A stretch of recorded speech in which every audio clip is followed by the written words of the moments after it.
we have made huge progress in our combined efforts to take over and manipulate global weather. Beginning in 1854, when someone you have probably never heard of began saying black clouds meant rain, and it was then that the meteorologist department was born. It was in 1922 when this guy, Albert van Tinkelwinkel, somehow made weather predictions with maths, and so weather prediction models were now a thing.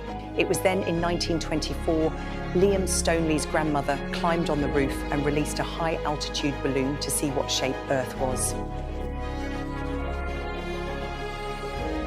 That balloon returned in 1939 with valuable footage of the Earth, and so all weather data was made a secret. Fast forward to today, however, and we are not only destroying the oceans with our Navy ships releasing chemicals, but we also take pride in our fleets of chemtrail planes we have at our disposal to seriously fuck up your day. In 1984, the Met Office offered a bribe to air traffic controllers to keep their mouths shut whilst they carry out secret weather modification on behalf of the United States government.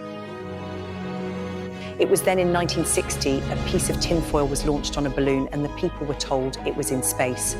Once the balloon was retrieved, if it was wet, then that meant rain was coming. And so by 1991, the decision was made by Billy Boy Gates and the United Nations to find a scrotum like Harvard professor David Dr. Death Keith to front an insane idea called geoengineering, whereas we literally spray the planet like bugs and tell the moron-sheep people that we are doing it for their protection, as sunlight is no longer good for you, and carbon, the giver of all life, is bad also. And from that moment, the Met Office was bought and paid for. Liam Stoneley went on to become a Muppeterologist with his own weather station called UK Weather.realoaded, and currently awaits trial for his part in the release of his own balloon that was blown up over the United States.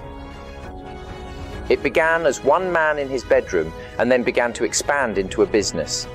They had now made a whole business out of managing all the tin cans on balloons up there that send data nobody is allowed to know.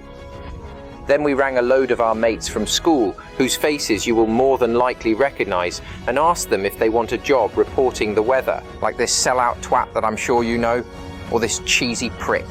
Whatever the weather may hold for the future, you can guarantee your local bullshitting Met Office will be here to whitewash you with some crap story about why it's been icy in July this year, but it's an average icy for this time of the year.